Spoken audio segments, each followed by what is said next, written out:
What's going on, guys? Welcome back to United View. Hope you're doing okay, as well as you can be after witnessing that just absolute horror show. It's Liverpool 4, as you can see on the screen, Manchester United 0. Cam's just joining in right now. Cam, hope you're doing all right, buddy. I think that was a massacre that we all knew was coming, to be honest, guys. But, it doesn't make it any easier at all.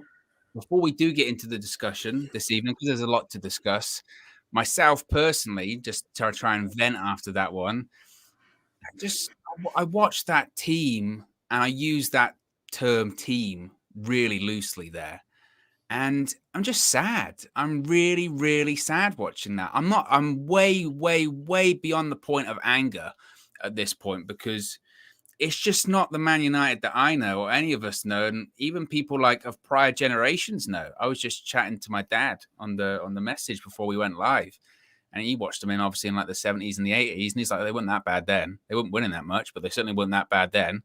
And it's just abject, talentless, toothless, just really a disgrace, And we've seen mid-table teams, right, give Liverpool more of a run for their money at Anfield this season. We've seen relegation teams give Liverpool more of a run for their money at Anfield this season. We've seen mid-table relegation teams actually run, to be honest. But we saw nothing tonight but self-pity and shame, and it's just really sad. We are, at the moment, a decaying giant with multiple points of infection. And on that point, I welcome the pool panel this evening. Got Marcel, Cam, Faz joining me this evening. We'll go through everyone's thoughts, then we'll get into the nitty-gritty of it. Marcel, I'll start with you, considering you are the eternal optimist and try and see the best in any situation, regardless of how bad. I don't even know if you can do that possibly this evening, but what did you make of it? It's cowardly. There was just a load of cowards playing football in a Manchester United shirt today. That's the best way I can possibly put it. I mean, Maguire is done. This player is done for us now. And, people have been complaining about the abuse that he gets online and stuff. And I never want to say, that's warranted. And I wouldn't even think that it's warranted. But he's cost us maybe at least two of the goals, three of the goals. Plays a poor pass into Hannibal as well. And, then the young kid loses possession and, goes. And then it was just a joke, man. Maguire's a joke. We had 5 at the back today, and they still cut us up to shreds in moments. Picked off the wing backs. The wing backs were disgraceful. Delo was disgraceful today defensively. Disgusting. We expected it. I get it. We expected it. And we had a little decent spell in the second half, about 20 minutes.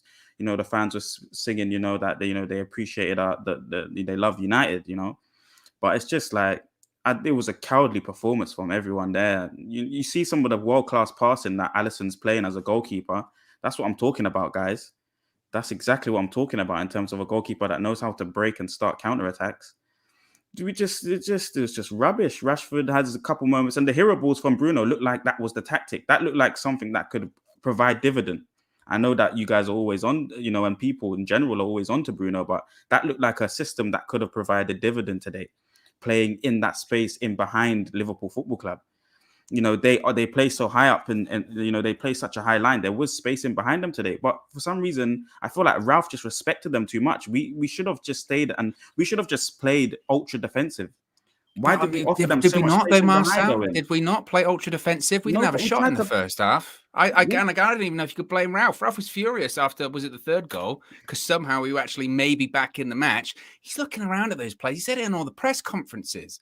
Looking around going, I tell these players all the time. I said it in the Norwich game. I said it in the Norwich game. Think like a defensive midfielder. Said it in this game. This is going to have to be the tactic. And they're just not. You can't. I said it at halftime in the match view, right? If you're Ralph, and this is a good point to move on to you, Cam. If you're Ralph, what system legitimately can you play with these players, right? They can't defend. They can't attack. They can't pass. They don't run. They can't press. They don't tackle. They can't do anything. So if you're a manager, what are you supposed to do when you've got those players just doing nothing? You can't. There's nothing you can do. It's embarrassing to see, but the reason mid-table teams, relegation teams give them a better game is because they're coached. They know what they're trying to do. And as soon as you've got any hesitation when you play the best pressing team in the world, that split second hesitation, they've got the ball and they know as soon as they want a ball, 3 passes is in the back of your own net.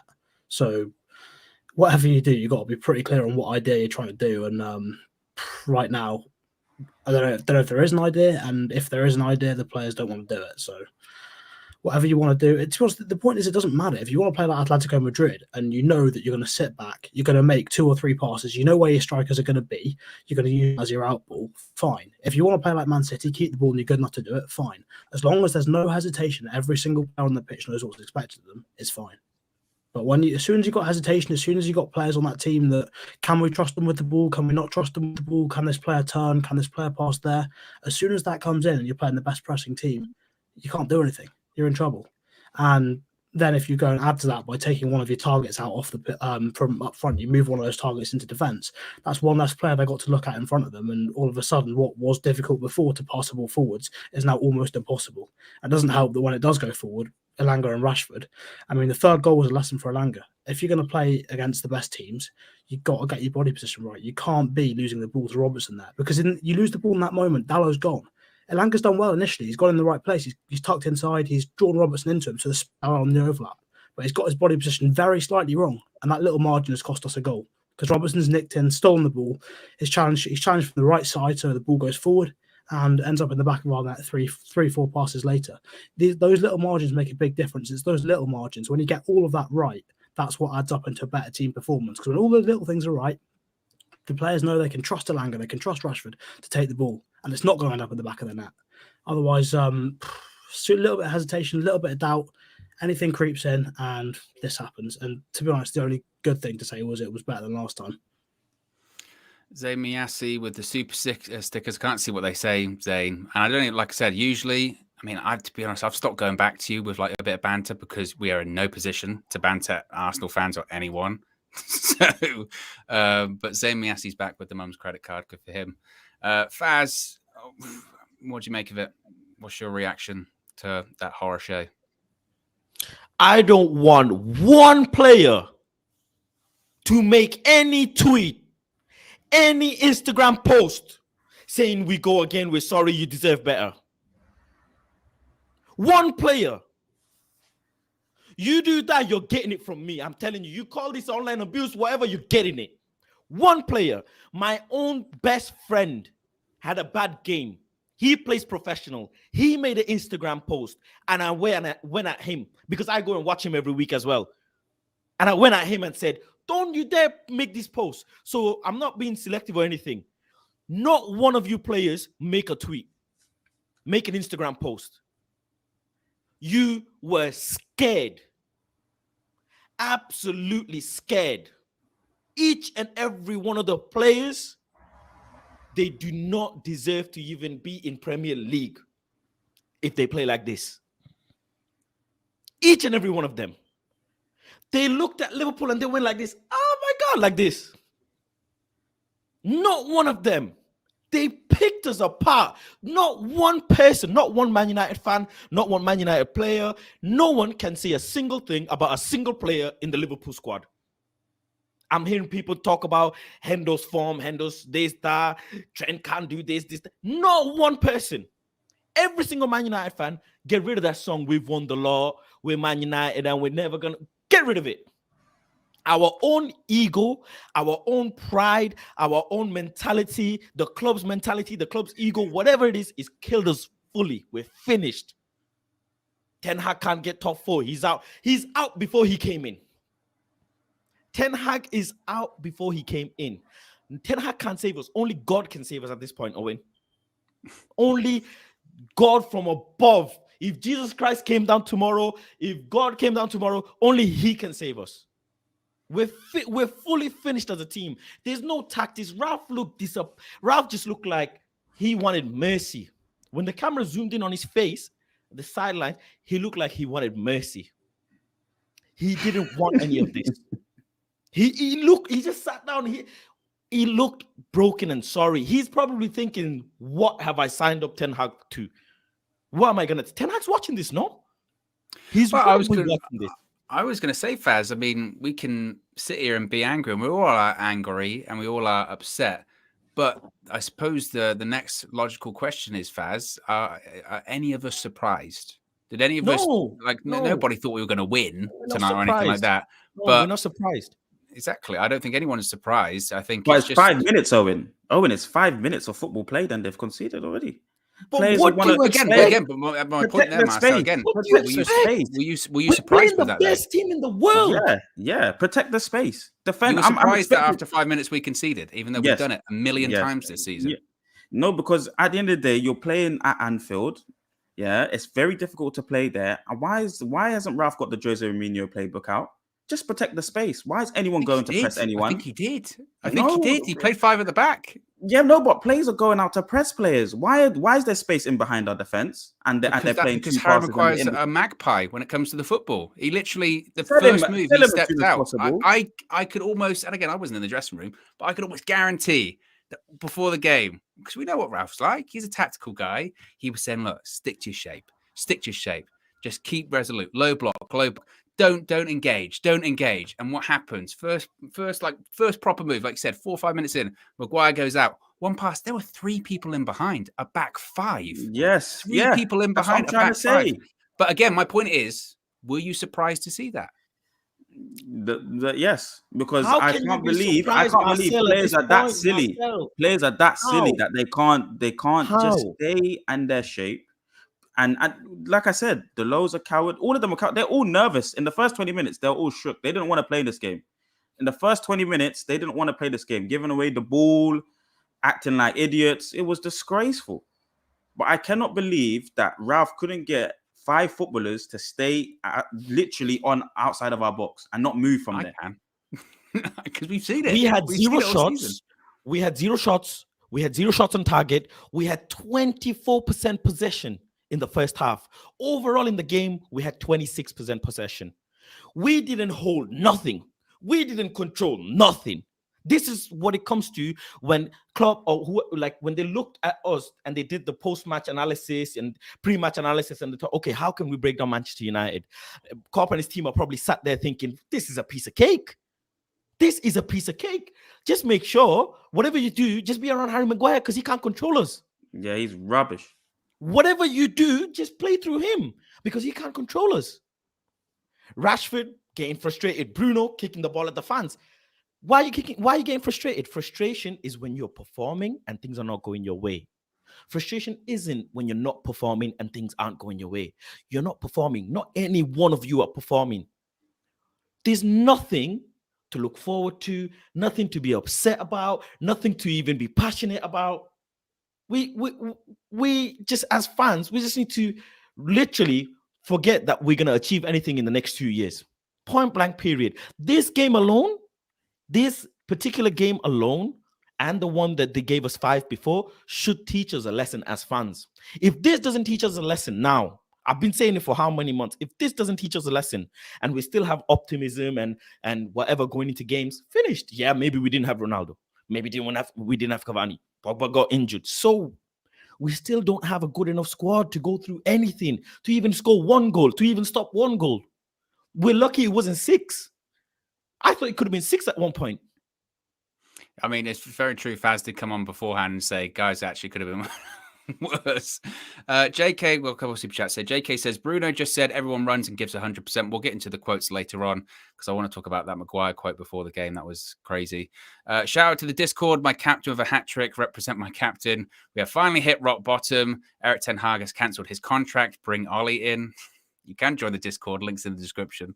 Lamar says, truth is, we know this team doesn't have what it takes. A lot of them don't have the desire or fight in them. That's something you can't teach. New manager needs to clear them out or he is doomed. And I think we got another one here. It says, bring Mourinho back in. They need his head. No, you lot wanted him out. You lot wanted him out because you didn't like his football. I would assume in fairness, Faz, it's probably an element I agree with them, sarcasm. though. I agree with them. Yeah, it's maybe sarcasm. Yeah. Will says, Ralph just said he told them not to play / press high. K Flow says, Faz, City trained for 10 minutes, used no subs, and also played midweek, and they beat us in 3rd gear. These lot don't care.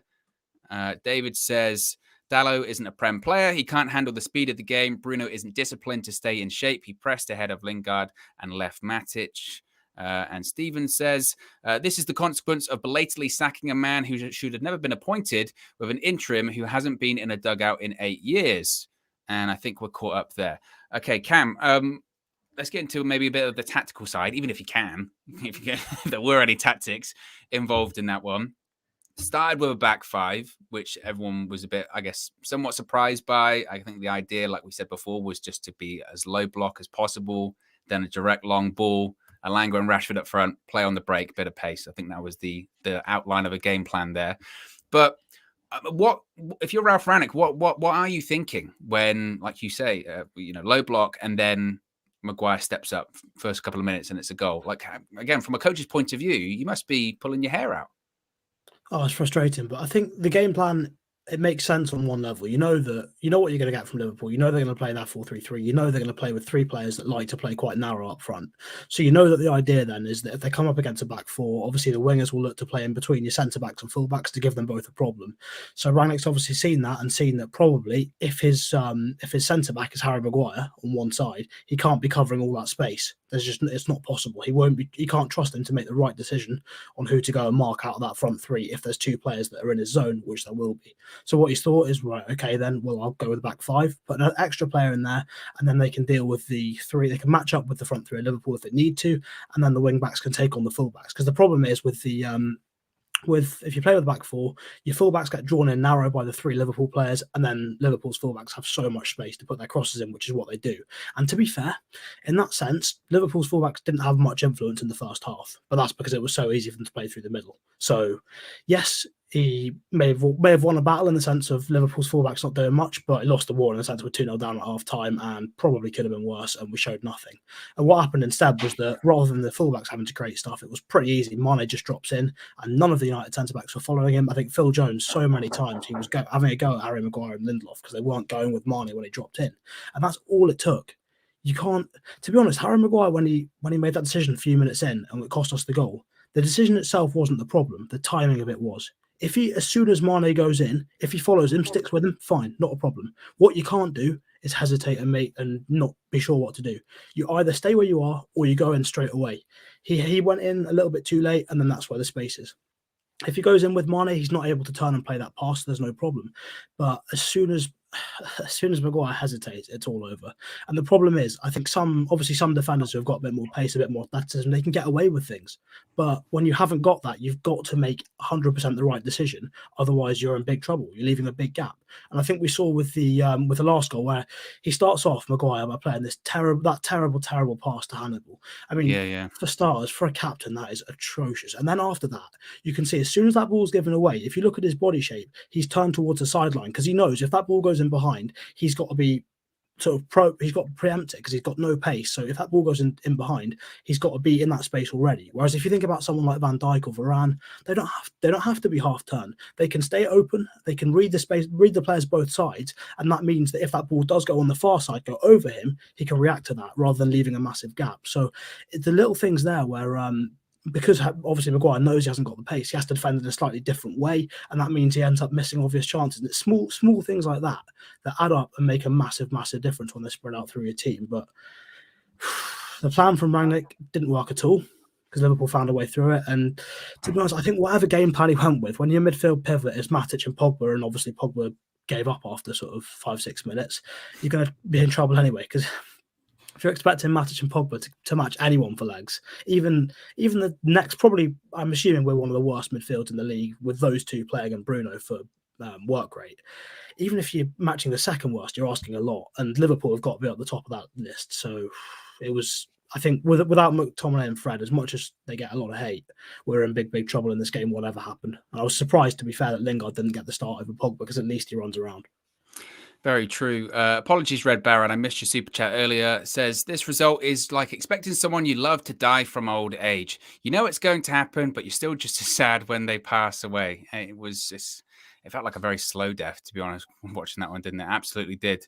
James is in the chat. Big up, James. Says, we're so bad it's untrue. I didn't even watch the game and could have done this match reaction. Same garbage day in and day out, week in and week out. I'm done.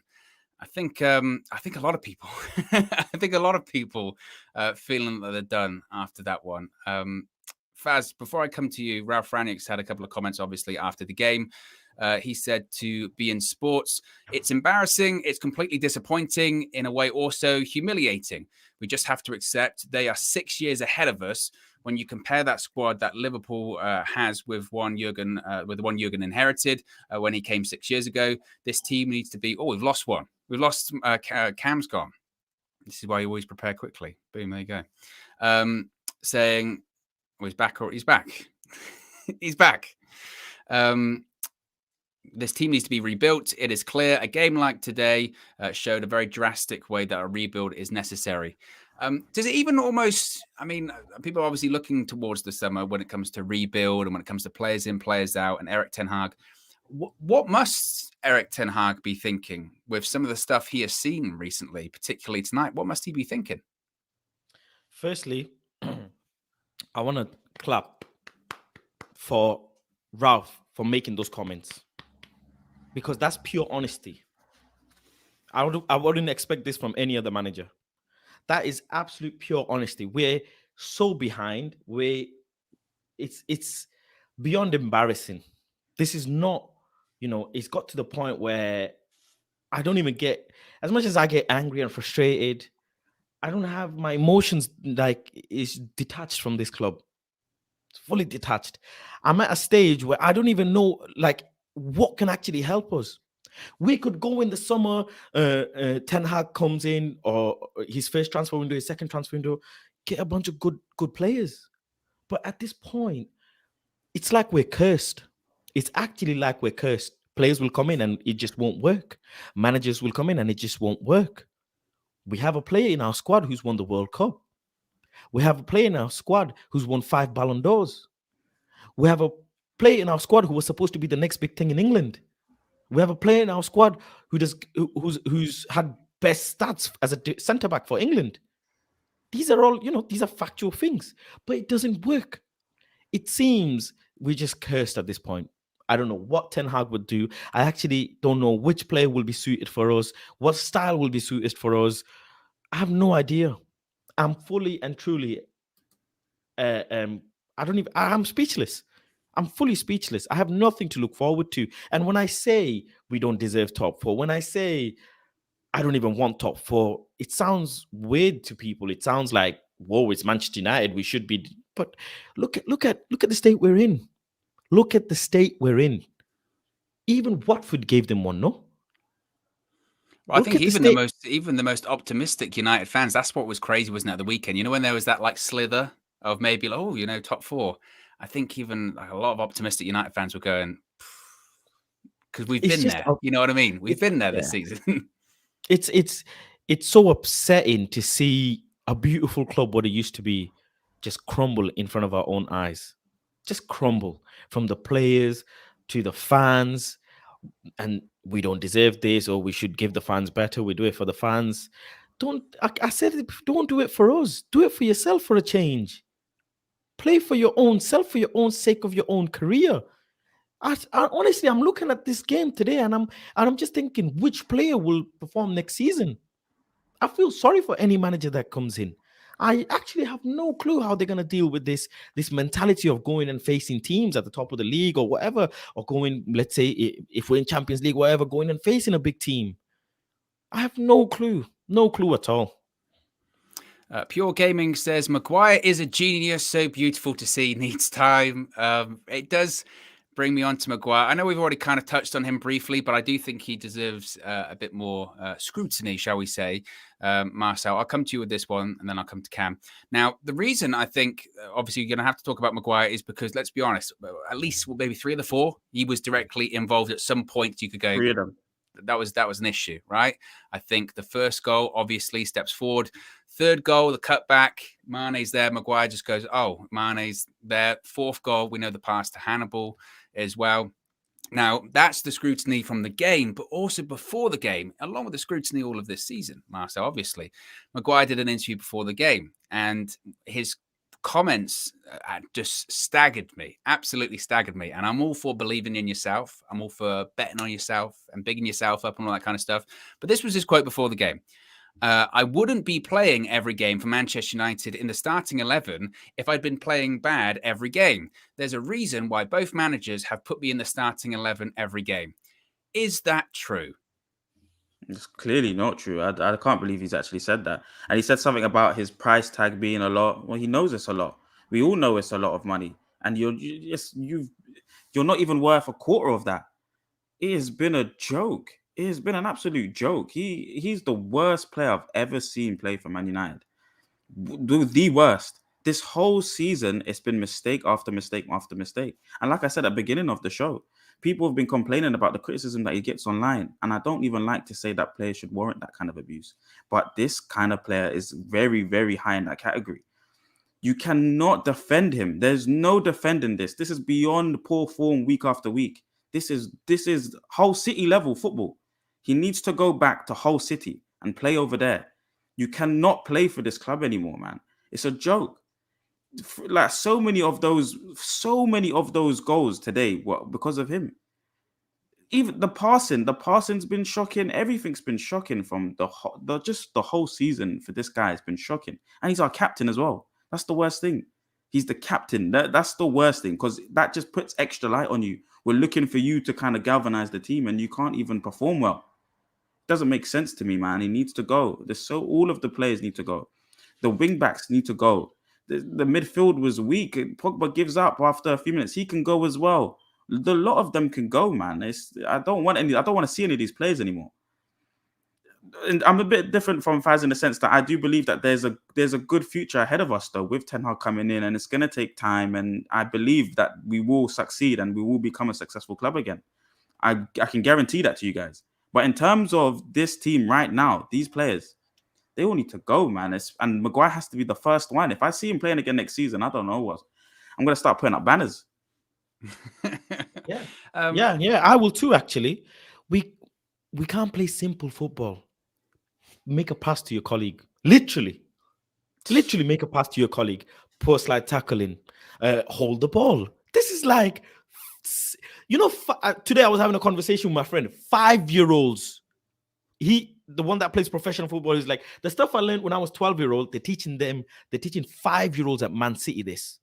And these guys at the top of the food chain cannot string 2 passes down the line. Dalo, what are you doing?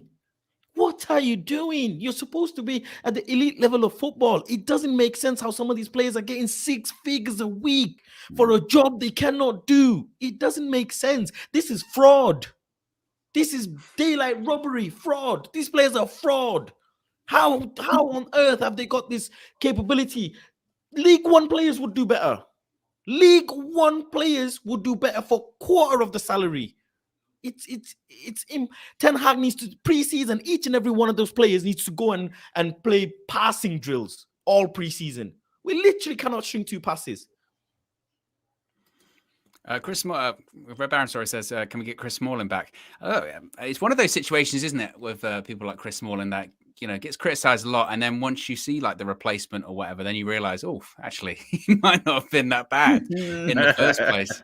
Ray Diaz says, feeling optimistic. I predicted Liverpool 6-0 against United. Faz was of a very similar mindset, must be said. He was actually happy that in aggregate it didn't get to double figures this season, so that's a win. Cam, what did you think of Maguire's comments? Again, I mean, I've seen a lot of the reaction to it as saying that, one, it's staggering because it's almost I don't know if like delusion's too much of a strong word, but it's the idea of that he feels he's being picked because he's playing well, and that the fact his price tag and he's the captain's got nothing to do with it at all.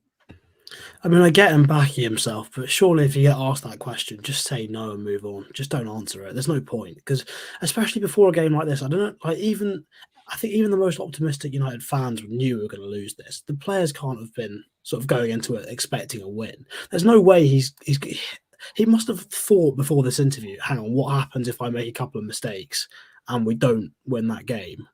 And I say this now, he must have had some sort of thought, or someone at the club in the sort of media department must have gone through that and said, yeah, you can release that. I don't know what they're thinking. It was always going to happen. He did the exact same thing. Well, to be honest, it's probably worse than the previous game earlier in the season. But I don't know what he's thinking with that sort of comment. And as Faz and Marcel said, Dallo is today.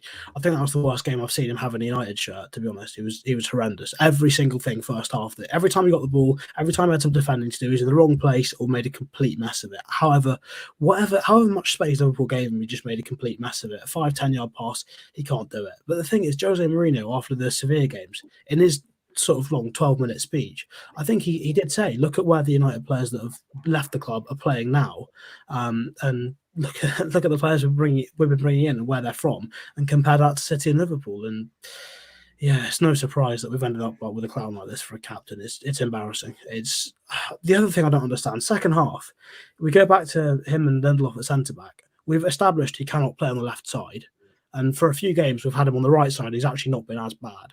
Put him back on the left side and back to how it always is. I don't understand. Yeah, I want to ask you, Owen. You always have a level head. You're not like me. My head goes off so quick.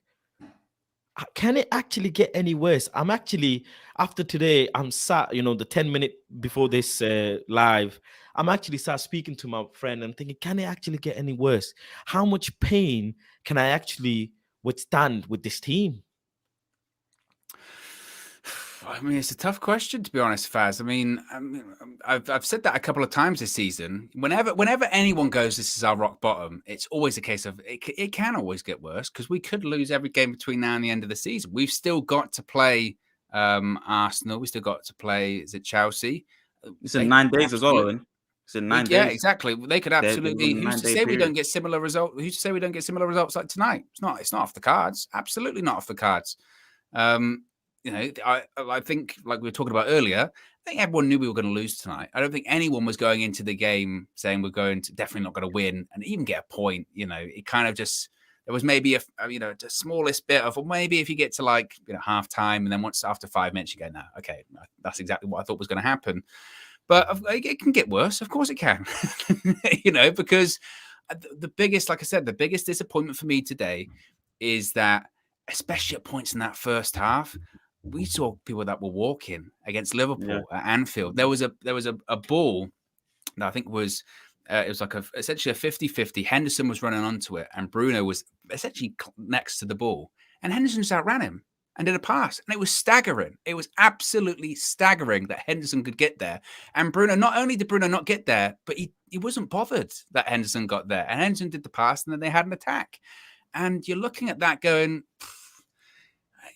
if you're not willing to run at Anfield, you deserve everything you get, and we've deserved everything we've gotten all season. We're not where we are of bad luck, decisions and all that kind of stuff. No, we are where we are because we're bad. We are where we are because we've got bad personalities in that dressing room as well.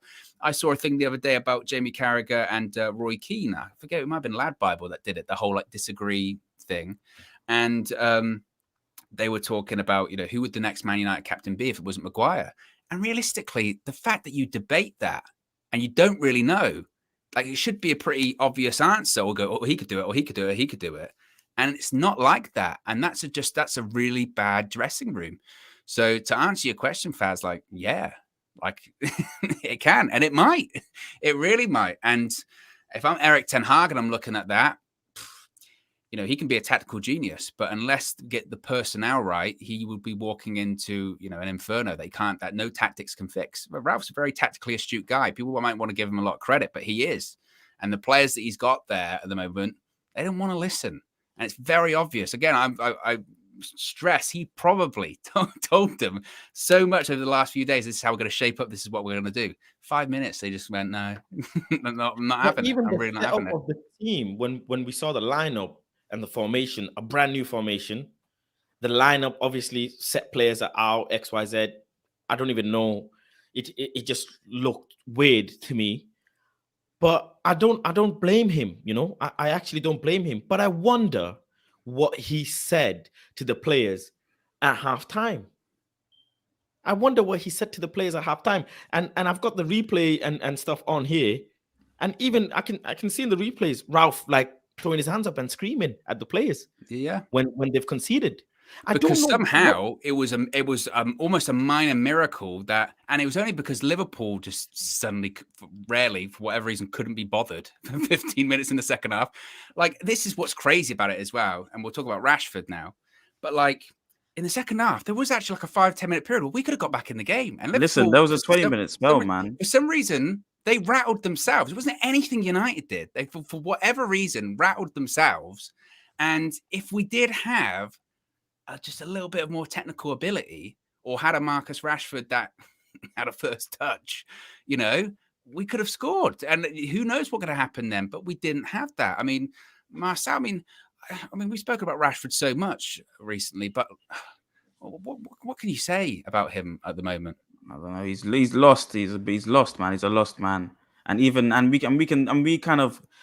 know Elanga's trying, and he was trying today, but we know he just doesn't have the quality because the ball even falls to him. And, you know, I'm just looking at him to bury. One of you bury it. One of you put it in, and that becomes 2-1. And then obviously he loses out on the ball, and then Robertson breaks with the ball, and it ends up in the back of the net. Maguire's not marking anyone; he's just ball watching, and flipping what Mane taps it in. He taps it in from 20 yards. That sounds ridiculous, but he literally just tapped it in from 20 yards. Composure. And yeah, so it's just, but it was roughly about a 20-minute spell from 45 to 26, from 45 to 65. We looked like it was an even game, just about an even game of football, end to end, whatever you want to call it. So I don't know if Ralph said anything good or bad, but, you know, Liverpool maybe down tools. They took their foot off the pedal a little bit. It looked too easy in the first half.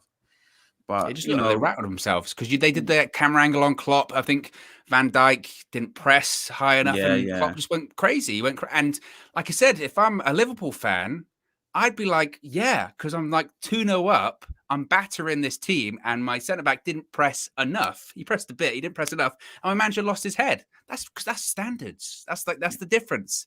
We're just hoping to keep a shape, let alone press or anything like that. Let me just get these super chats quickly. I'll come to you, Cam. Contribution from Milky with the pound. Appreciate that.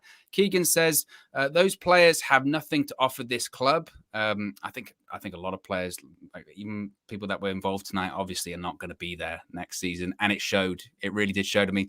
The midfield, right? The people that played in the midfield, all of them aren't going to be at Manchester United in a couple of months. So, like Roy Keane said before kickoff, how can you expect them to give their all for United when they know that they're off? You know. Spikey says Maguire and Jones at the back. Wow, to be honest, when the team news did come out, it was one of those ones we go, wow, like that is a back five.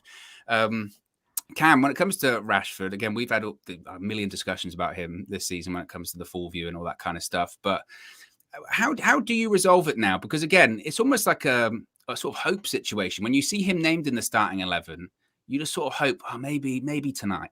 Maybe tonight he'll get out of this funk and maybe he'll do something. But at points, again, you almost feel bad for him. Like, just can't do a first touch, can't do a simple pass. One of them in the second half, he runs all the way back, tracks back, wins the ball back, and he's traveling with the ball. You think, brilliant, right? Set the counter-attack off, simple pass right to their defender. I mean, what do you do with Rashford at the moment?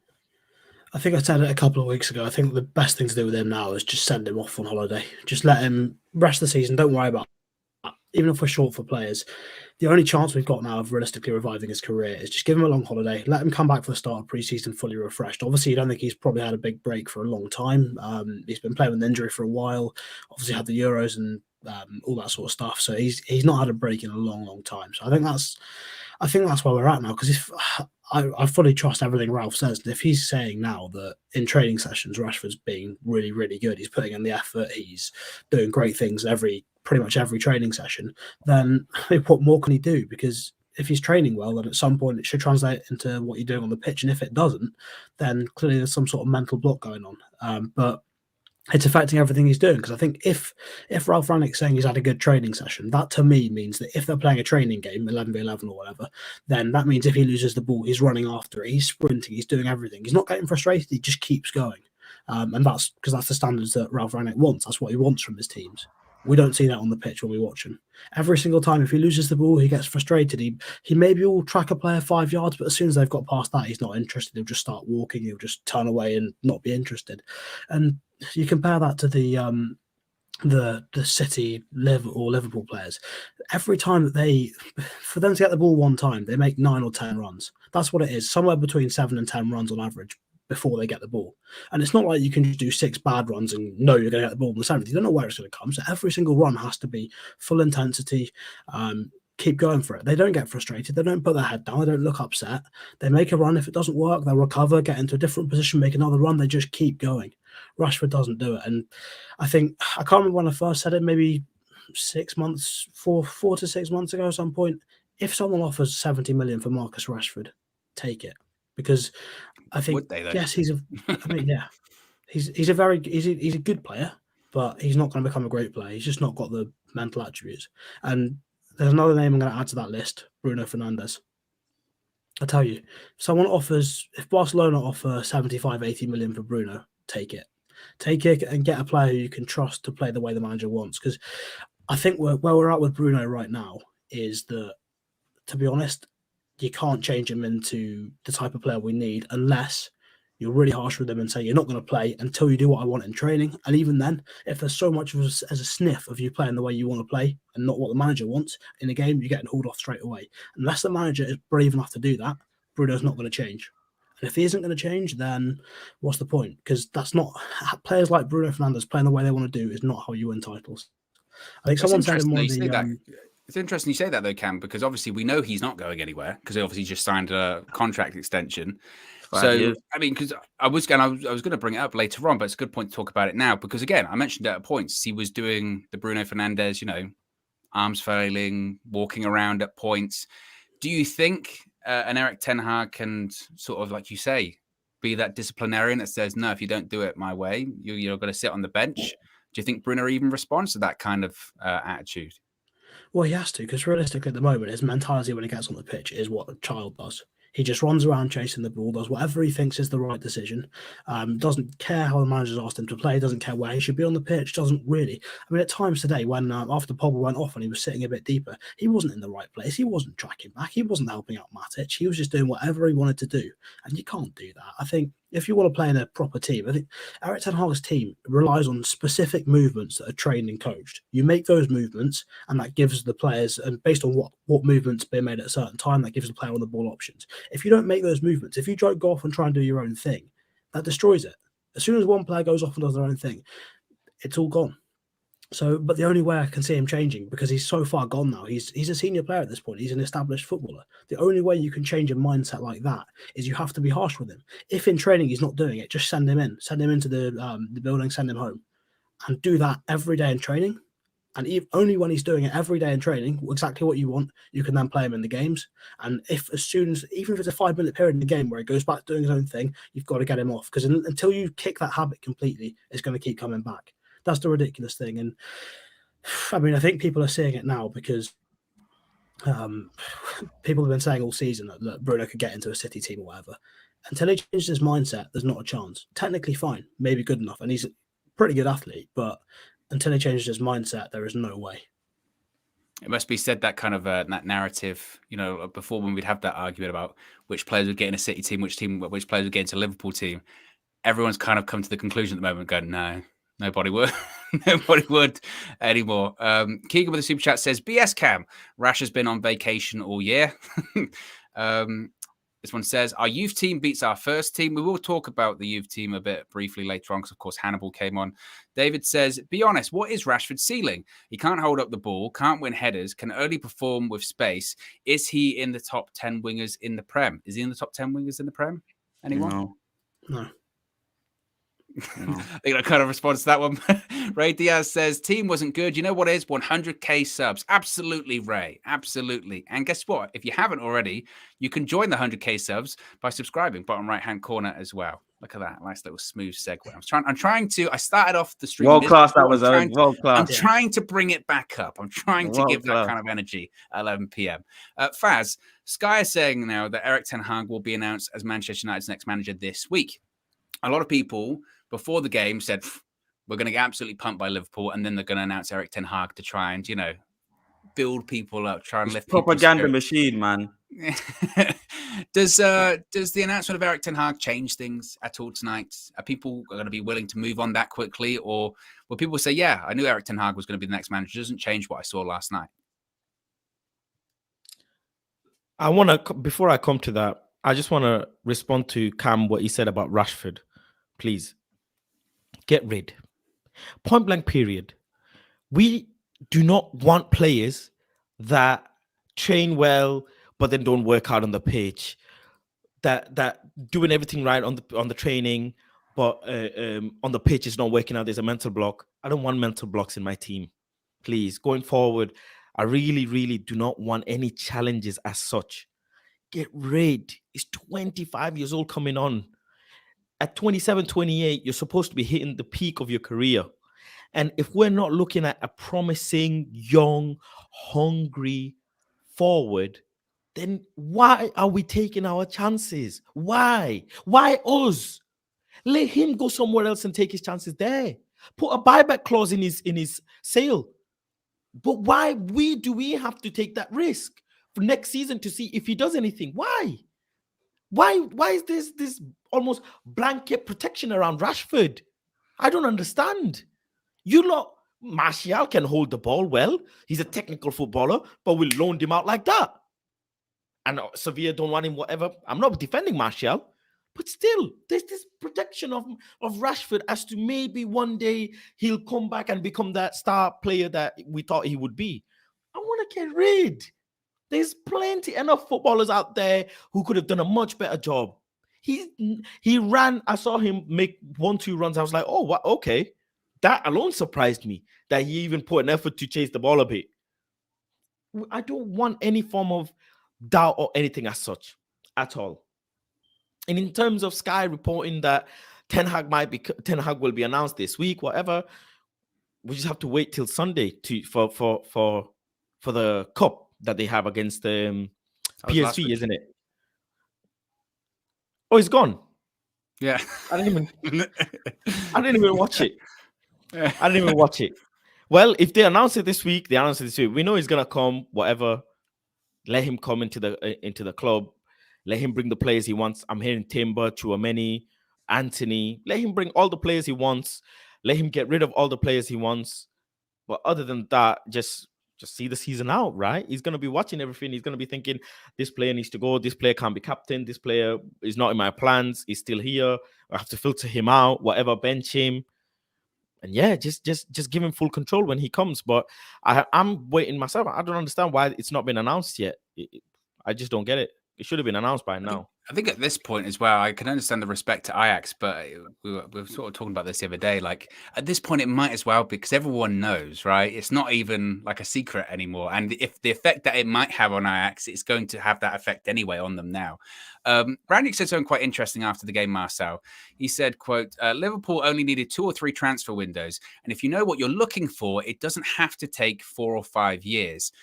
Is that the case when it comes to Manchester United then in the summer when we're going to have this big rebuild, or over the next couple of years, we're going to have this big rebuild? If the recruitment is actually on point, it doesn't have to take all this period of time. I guess the biggest question there is that do we have those people in place that actually know what they're supposed to be even looking for? Yeah, he's doing the Ralph thing that he's been doing all season, being honest, trying to make us play attacking football, showing to everyone that we can't play attacking football. Now he's speaking more in the context of, Glazeronomics. We know that the Glazers have been, deficient when it comes to making signings and being proficient in the market. So I guess he's just kind of questioning their ability to make signings this season. If we can be proficient in the market, get exactly who Ten Hag wants, which is something that they haven't been doing under other managers, and help him, achieve his offensive football and his possession-based football by getting the quality of players necessary, then it can happen. I feel like it's if somebody wanted to start a rebuild, you needed to get 4 or 5 players, on no contracts, don't want to play football, rubbish players, useless players, old players. There's a good concoction of things here that can, later on benefit us when you get new, young, hungry players on lower contracts. Big contract players are leaving. So it's, I like that Ralph's been honest there as well. And I think he also said it's going to take a few players as well, to bring in. So, he's saying the right things and he's going to be part of that process.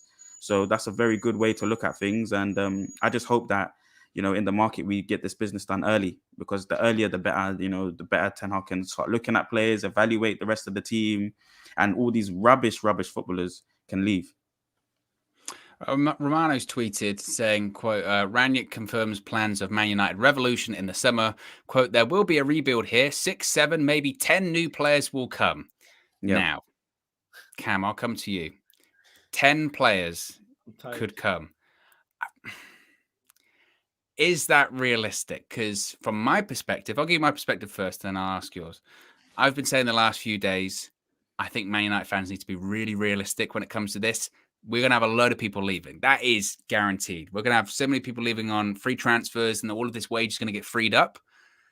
Historically, I mean, Van Gaal's first season, I think it was maybe 5 incomings or 6, when there was that crazy like final day when we signed like 3 players and all that kind of stuff, Falcao, all that kind of stuff. But United just don't do that. They don't do the whole like 6, 7 players. Do we have to be realistic about this revolution in the summer of being like, oh yeah, we're going to sign maybe even 10 players? Is that even going to happen at all? To be honest, I think it's possible. With the number of players we got leaving on big wages, I think the key will be, though, not spending massive amounts of money on Declan Rice and Harry Kane. If the club get drawn into that, then we're in big trouble. Now, it's not the point now where we've got to go and sign world beaters. What we've got to do, and I've said it a few times before, is follow the way pretty much what Arsenal have done. Bar Nicolas Pepe, who was a pretty bad signing and probably the biggest waste of money I've seen in Premier League history, potentially. He was that bad. But we've got to follow what they've done in terms of getting players on for possibly on loan if you need to, but otherwise just players for 20-30 million pounds that you know are the right type of player. Once you've got the team playing the way you want to play, even if they're not quite good enough at either end, not quite good enough defensively, not quite good enough offensively to go and win a title, but they're playing the right way that the manager wants, then you can go in 2-3 years' time, go and replace some of those players with world-class players, like what Liverpool did with when they went and bought Van Dijk and Alisson after the team was playing the right way. But to get to that next level, to get to that title level, they needed Van Dijk and they needed Alisson. That's what we need to do. Get the players that play the right profile in every single position across the team, and then in a year's time or 2 years' time, when the right deals come up, or the players that you really need who are world-class level that you need, then you can go and get them to replace the team. But I think it is realistic that we make this many signings. I think Ralf Rangnick and he's hopefully being given some license to fix the scouting department and make sure that we are looking at players who are a little bit under the radar but play the right way. Because at the moment, the reality is we don't need to be buying 10, 12 players that are world-class level. It's not going to happen. We're not good enough there. 10, 12 players that fit what the manager's trying to do is a good start. In January, add some quality, and next summer, then you look to replace some of those players with slightly better versions of them, and you keep doing that for maybe 3-4 transfer windows, and then, yeah, you can be fairly close to a title or some cups. I think it is possible. And I think, as Ralph says, yeah, we're six years behind Liverpool, but at this point, they are probably the perfect team, or close to it. They press brilliantly, brilliant on the ball, brilliant defensively if they have to sit in shape because the other team are holding possession, and they can counter-attack quickly. And so they can do pretty much everything you want from a team. It will take us 6 years to get to that point, but it may not take 6 years to get to a point where you can win the vast majority of games and be in a title race and win cups. So I think it's possible, but again, the only way I think I see it happening is if before the end of the season, Anthony and possibly someone else are announced. I think that's a good start. And if that happens, then, it's possible. I think also as well, in fairness, to pick up on your point there, that if it were, United just have to avoid old habits, right? Because we love a marquee signing. If you can get 10 players in the summer if none of them are true marquee names, right? If they were all names that were like 20, 30 million or whatever. I mean, because even if they're 30, we're talking about 10 players. I mean, 300 million, still a big spend, but some of it, I guess, would be talking like backup goalkeepers and that kind of stuff. And in fairness, look, Ralph's talking more about scouting and transfers than he's done his entire tenure. The last few days, he's been very much kind of, I would almost say, pleading his case. Like in his press conferences, he was very much saying, look, there's a lot of my former players in this Liverpool side. I wonder why, or that kind of stuff. Sort of saying, you know what, maybe you should listen to what I'm saying, because I kind of know what I'm talking about when it comes to player recruitment. And he does. He's a sporting director. That's where he spent the majority of his last decade being a sporting director. He does know what he's doing. Whether or not he gets listened to, that's another thing. Faz, we've got Arsenal this weekend. As we wrap this up here, I mean, how were you feeling before tonight's game, going into that Arsenal game, and how are you feeling now? Any different? Yes, a lot different. I mean, it's very unfortunate what happened to Ronaldo's family. You know, I didn't think obviously he would have the time off. I didn't think he would need it, but obviously it's the very unfortunate and something that happened.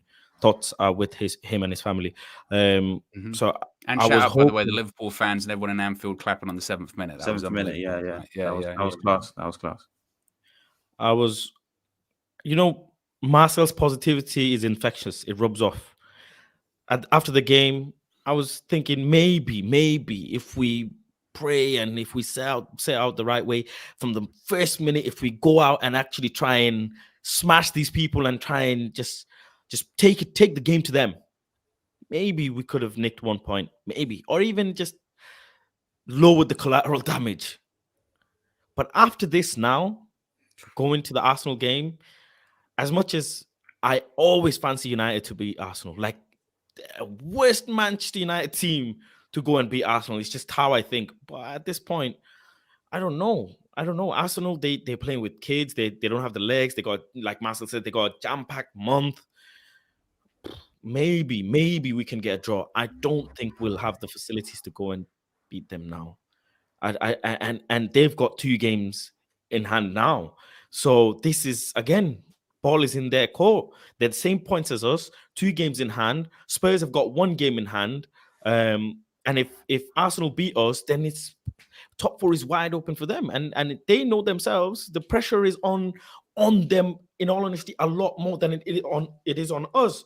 Because if Arteta doesn't manage to give them top 4 this season, these fans are gonna, just annihilate him. They're already turning on him as it is. So the pressure is on Arsenal really, really, really bad. Spurs not as much. So I think Arsenal are going to go for it, and I think they might even beat us. Marcel, how are you feeling about the game of the weekend? Again, you're always positive, always optimistic. Has your optimism changed, waned after tonight's results going into that game at the Emirates? We're going to win. We're going to win, guys. We're going to beat Arsenal. No, hasn't that? We're going to beat Arsenal Football Club. 100% we're going to beat Arsenal Football Club, guys. And on top of that, we're going to... Why? It's going to be... Why? Why? What makes you say that? What makes you say that? They just show you working. This is an exam. Or show you working, Marcel. No problem. So they've got Chelsea tomorrow, yeah? Okay. Depending on their result. So we've got the day's advantage, if that is anything. But there'll be a few hours advantage there. They're younger players and they've got a bigger set of injuries than us. I think they've had players just coming back from injury. Key players like Tierney, Partey is not going to be around. And I think Arteta doesn't know who he plays in that midfield. I think he plays Xhaka and left back at times right now. So they're a bit all over the place. Younger legs as well. They're not used to playing that pack, and they've had a packed month as well. On top of that, in terms of their whole season as a whole, they've got Chelsea, then us, then West Ham, then Leeds, and then Tottenham. They've got 5 mad games in the space of a month or whatever it is. So I feel like they're going to drop a few points in those 5 games. Difficult fixtures. But for us on Saturday, I just feel like we're going to beat them. I don't know. We had a very good game. It was an open game of football at Old Trafford when we played them. Exciting football match. And I think it'll be more of the same and we'll come out on top. I don't think it will be like a clear win, but I think it will be a win and I'm confident enough to say that. I will counteract your working there with my trump card of we are shit. That's my issue. We don't have a striker. We are, but so are they. But Ronaldo will play. Ronaldo will play up front. I think he'll score. He'll be up for a game. Hopefully, he'll be available. I don't think he'll play at the weekend. I don't think he'll be available. I don't think he comes and plays this week. I think considering the circumstances, yeah. Honestly, I wouldn't be shocked if he didn't. And realistically, I wouldn't blame him if he didn't play for the rest of the season. Let's be honest. No, I it's agree. A major tragic event. So, again, I think our form and our availabilities and our injuries. I mean, McTominay was on the bench. Be a bit of a race if he's back. I do think that does make a difference because the midfield is paper thin. Varane maybe might play. And like you said, Arsenal are in horrible form. And we'll be there. Horrible as well, man. It's too crap. That's what I'm saying. It's going to be an interesting game. I just don't trust this. My trust went a long time ago, Marcel. It really did. I agree. Cam, what do you think? What do you think for the weekend? I think, You know what? I'm kind of with Marcel on this. I can see a win because I think Arsenal, what they're good at is keeping the ball. What they're not good at is defending counter-attacks. And what we have got is pace up front with Rashford and Alanga. I don't think it's going to happen, but if there is a game for Marcus Rashford to be back in form, he sat down Ben White how many times when he was at Brighton? It's possible. It's possible. I think we have a chance. I think we'll at least score against Arsenal, which is probably a good thing. Better than we've done in a lot of games recently. So I'll say 1-1 draw. But yeah. Lingard out Emirates. Why not? Yeah, it's true. It's true. Why not, Yeah. man? Don't be all doom and gloom, guys, man. Why not? Lingard. Why not? We just had to watch 90 minutes. Yeah, we've just seen that rubbish. We've just seen that rubbish. Yeah. And don't get me wrong, the season's been rubbish.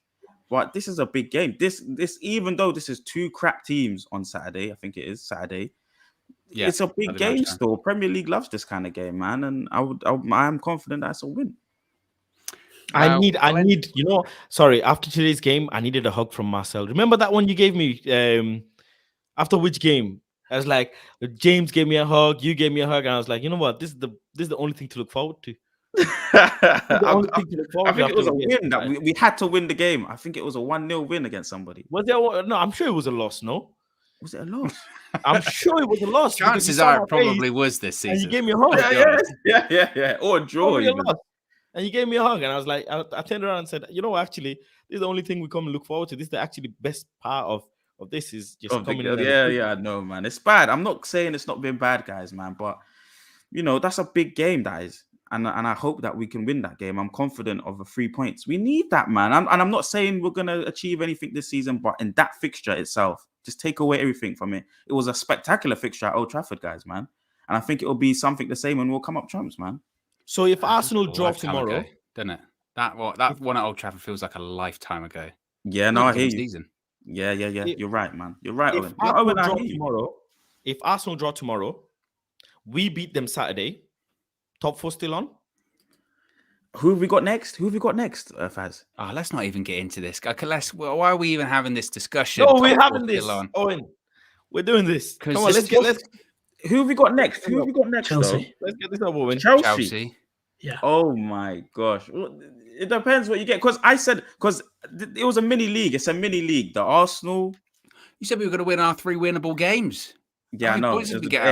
I know. They bottled it. They bottled it, man. Nope. They bottled it. The hard games.